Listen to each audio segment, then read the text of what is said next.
The RV Thomas G. Thompson was constructed by Halter Marine and was delivered to the Office of Naval Research on July 8, 1991.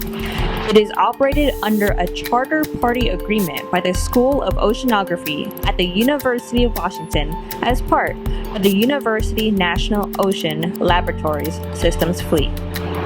Cruising speed of 11 knots.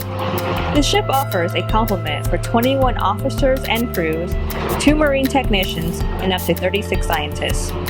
The ship is equipped with acoustic Doppler current profiling system, ship's data and meteorological data system, multi-beam echo sounder, sub-bottom profiling systems, integrated navigation systems, and real-time profiling and water sampling systems.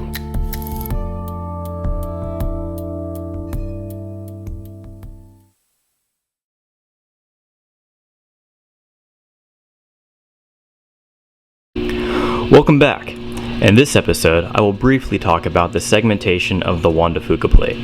The Cascadia Subduction Zone is a convergent boundary located between the Juan de Fuca Plate and the North American Plate. However, this subduction zone does not appear to be one continuous piece of oceanic plate dipping beneath a continental plate, which makes it an excellent natural laboratory. The Juan de Fuca Plate seems to be segmented into 3 parts along the strike of the fault. At first glance, there is the Gorda and Explorer microplates that are separated from the main plate by the Sovanco and Blanco fracture zones to the north and south of the main plate. However, beneath the surface, the Juan de Fuca Plate may also be segmented near the Oregon-Washington border. Let me explain why the Juan de Fuca Plate may also be segmented here. Earlier, you learned that seismic waves can bend or refract when they travel through materials with different densities, which changes the velocity of the wave. The bottom of this figure shows seismic wave velocities beneath the surface.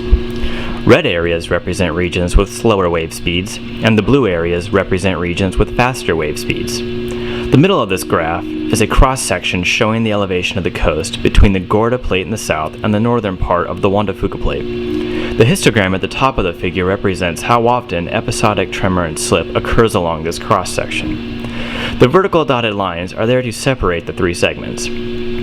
Now you can begin to see how the frequency of episodic tremor and slip may be aligned with the high outer regions and low inner regions of the cross-section, as well as the velocity structure beneath the surface.